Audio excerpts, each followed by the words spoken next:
बिस्मिल्लाहिर्रहमानिर्रहीम। आज बात करेंगे दो मौज़ूआत पर कि आज 28 मई यौम तकबीर के दिन क्या हुआ, इसके अलावा बात करेंगे कराची में पेश आए एक अफसोसनाक वाक़े पर। हक़ पाकिस्तान देखने और सुनने वालों को अस्सलाम वालेकुम।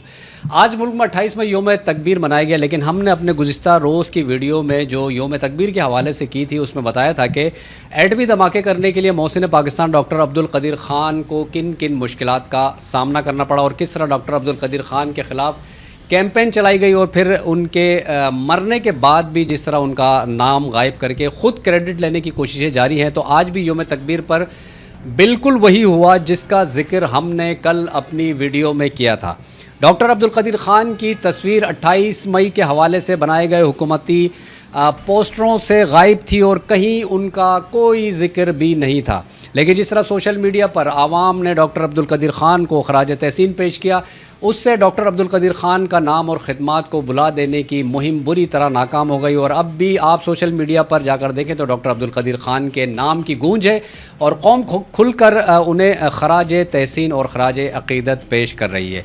अब यहाँ पर ये भी बात करते चले कि काफ़ी लोगों को आपने सुना होगा कि वो कहते हैं कि पाकिस्तान वाहिद इस्लामी एटमी ताकत है, तो वो फ़लस्तीन के मज़लूमों के साथ होने वाले जुल्म पर एक एटमी मुल्क होने के नाते इस तरह क्यों नहीं खड़ा होता जहाँ पर जुल्म और बर्बरियत की इंतहा कर दी गई है, जहाँ की आवाम सिर्फ गोलियों और बमों से ही नहीं भूख से भी अपनी जानें दे रहे हैं। तो आवाम की अक्सरियत ये सवाल करती है कि क्यों पाकिस्तान अपने मिज़ाइलों का रुख इसराइल की जानिब नहीं करता, क्यों फ़लस्तीनियों की मदद नहीं करता।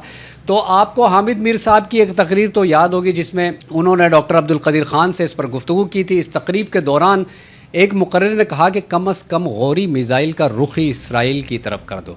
तो इस पर हामिद मीर कहते हैं कि गौरी मिज़ाइल का रुख इसराइल की तरफ एक आदमी ने करने की कोशिश की थी जिसका नाम था डॉक्टर अब्दुल कदीर ख़ान।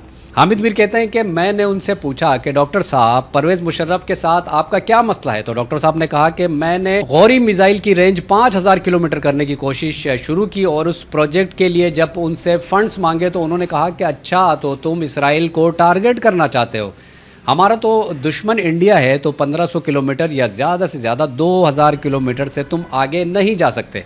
तो बात तो करना बहुत आसान है कि गौरी मिज़ाइल का रुख इसराइल की तरफ कर दो, और जिसने करने की कोशिश की उसे आपने इबरत का निशान बना दिया। आपको पता होना चाहिए कि गौरी मिज़ाइल का रुख इसराइल की तरफ करने की कोशिश की थी एक आदमी ने, उसका नाम था डॉक्टर अब्दुल कदीर ख़ान। और ये जो बात मैं आपको बताने लगा हूँ ये खुद मुझे डॉक्टर अब्दुल कदीर ख़ान साहब ने बताई। मैंने उनसे पूछा कि ये डॉक्टर साहब ये परवेज़ मुशर्रफ के साथ क्या मसला है आपका, आप तो हमारे कौमी हीरो हैं। तो उन्होंने उसको एक बहुत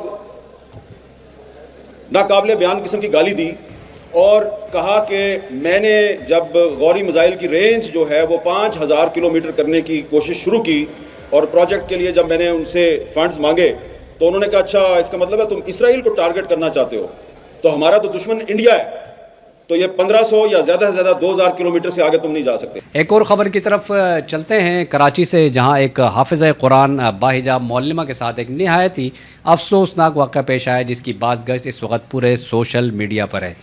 वाक़या कुछ यूँ हुआ कि 26 मई को टीचर मारिया ने तालबा जिसका नाम ईशाल शाहिद बताया जाता है उसे स्कूल ताख़िर से आने पर डांटा था और उसे जो है मामूली सज़ा के तौर पर कुछ देर के लिए खड़ा किया। ईशाल के बारे में बताया गया है कि वो अक्सर देर से स्कूल आती थी, तो उस वाक़े के बाद ईशाल की वालदा स्कूल आई और प्रिंसिपल के दफ्तर में उस टीचर को उन्होंने गालियाँ दी और वहाँ से चली गई। ताहम यहीं पर उनका गुस्सा ठंडा नहीं हुआ और 2 रोज़ बाद बताया जाता है कि तालबा के वालिद शाहिद मामू अब्दुल हफीज़ और वालदा एक बार फिर स्कूल पहुँचे। FIR के मुताबिक स्कूल इंतज़ामिया ने उन अफराद को अंदर आने से रोका, मगर अब्दुल हफीज़ जो पुलिस यूनिफॉर्म की पेंट पहने हुआ था उसने असला निकाला और ख़ुद को SHO क्लार्क कोड ज़ाहिर करते हुए स्कूल में ज़बरदस्ती दाखिल हुआ। मुकदमे के मतन के मुताबिक मुल्ज़िम अब्दुल हफीज़ असला के ज़ोर पर अपनी बहन और बहनोई को अंदर लाया और स्कूल में टीचर को तलाश करते हुए उनकी क्लास में जा घुसा, जहां उसने न सिर्फ उस टीचर को गालियां दी बल्कि तालबा और उसकी वालदा ने उस टीचर को तशद्दुद का निशाना भी बनाया और जानी नुकसान की धमकियाँ भी दी। واقعے کی ویڈیو منظر عام پر آنے کے بعد عوام میں شدید غم و غصے کی لہر دوڑ گئی اور انہوں نے اس پر سخت رد عمل دیتے ہوئے طالبہ، اس کے والد، اس کے ماموں کو گرفتار کر کے کڑی سزا دینے کا مطالبہ کیا۔ سوشل میڈیا پر شدید رد عمل کے بعد کراچی پولیس بھی حرکت میں آئی اور پولیس نے اس بات کی یقین دہانی کروائی کہ واقعے میں ملوث عناصر کو جلد قانون کے کٹہرے میں لایا جائے گا، اور اب پولیس حکام کا کہنا ہے کہ اسکول طالبہ کے والد کو گرفتار کر لیا گیا ہے جو مقدمے میں نامزد ہے۔ حکام کے مطابق مقدمے میں نامزد طالبہ ایشال کا ماموں پولیس اہلکار ہیڈ کانسٹیبل حفیظ تاحال گرفتار نہیں ہو سکا ہے۔ پولیس کا کہنا ہے کہ ہیڈ کانسٹیبل حفیظ فورنزک میں تعینات ہے اور ان دنوں زیر تربیت ہے۔ پولیس اہلکار کے خلاف محکماتی کارروائی کا آغاز بھی کر دیا گیا ہے اور اہلکار کی گرفتاری کی کوششیں بھی کی جا رہی ہیں۔ ملوث عناصر کو قانون کے مطابق آخر تک چھوڑ آنے کی بھی ضرورت ہے تاکہ آئندہ کوئی بھی اس طرح کی گناؤنی حرکت کرنے کا خیال بھی دل میں نہ لائے۔ حق پاکستان نیوز میں اب تک کے لیے اتنا ہی۔ مزید خبروں، تجزیوں، تبصروں کے لیے حق پاکستان نیوز کو سبسکرائب کریں اور بیل آئیکن پر کلک کریں۔ اپنا اور اپنے پیاروں کا خیال رکھیں۔ اللہ حافظ۔